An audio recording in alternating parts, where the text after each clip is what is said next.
As Sinn Féin spokesperson for older people, I am delighted to speak broadly in support of this motion, and I thank the independent group for bringing it before the House. According to Age Action Minister, their 2022 report, the state of ageing in Ireland, 1 in 4 adults in Ireland are aged 60 or older. Put into numbers, that's over 1 million people, individuals with their own identities, life experiences and stories, with different needs and aspirations. And Irish people are now living longer than ever before, with the number over 65 expected to double to 1.5 million by 2051. It is essential that we not only have people living longer, but that those people can live as well as possible. When older people need or choose residential care, they need to be sure it is fit for purpose, affordable and can provide whatever level of care they might need in their golden years. After all, these nursing homes aren't just buildings or businesses, they are homes to those who live in them. And Minister, you and I both know that. We know that that's their place of home. Over 80% of the 32,000 nursing home beds in Ireland are provided by the private and voluntary sector, funded by the NDPF and Fair Deal schemes on a bed, board, laundry care model, which is very basic and doesn't allow any wiggle room for extra expenses. God forbid you are a resident in a nursing home under the Fair Deal scheme. You need an occupational therapist or a physiotherapy.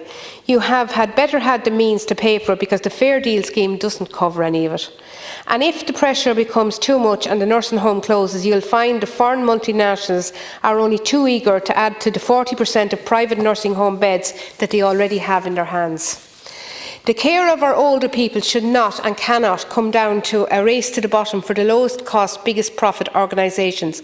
Older people's care is not and should not be a commodity to be traded off to the lowest bidder, and it has to be about the quality of care and not the quantity of profit. The added stress of the staff recruitment and retention crisis and the lack of parity on wages, and you have a recipe for disaster. Change needs to happen now before it's too late. Sinn Féin in government would bring that change. For example, ensure the NDPF is sufficiently resourced to negotiate viable pricing for those nursing homes operating at a loss due to reasonable price pressures, increase in complexity of care costs. Future-proof the model of care for older people through a commission of care. Ensure a living wage for nursing home sector workers and put forward a collective pay agreement. Address the viability of loss-making nursing homes through a review of the Fair Deal pricing mechanism. One size does not fit all, by ensuring resources are allocated on the basis of individual residents' needs and not just a bed, board, laundry basis, just preventing a race to the bottom in the cost and quality.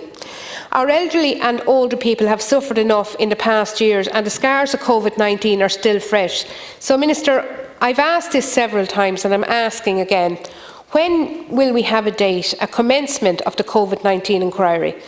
Will it be within the life of this Dáil, and will those seeking justice and closure for their loved ones in this case have to wait for years to be recognised? And I will come in conclusion with this. I yesterday hosted Shane Scanlon of Nursing Alliance in the AV room and his guests, and like the last Count Corla, I too will be coming back with some questions there. Thank you.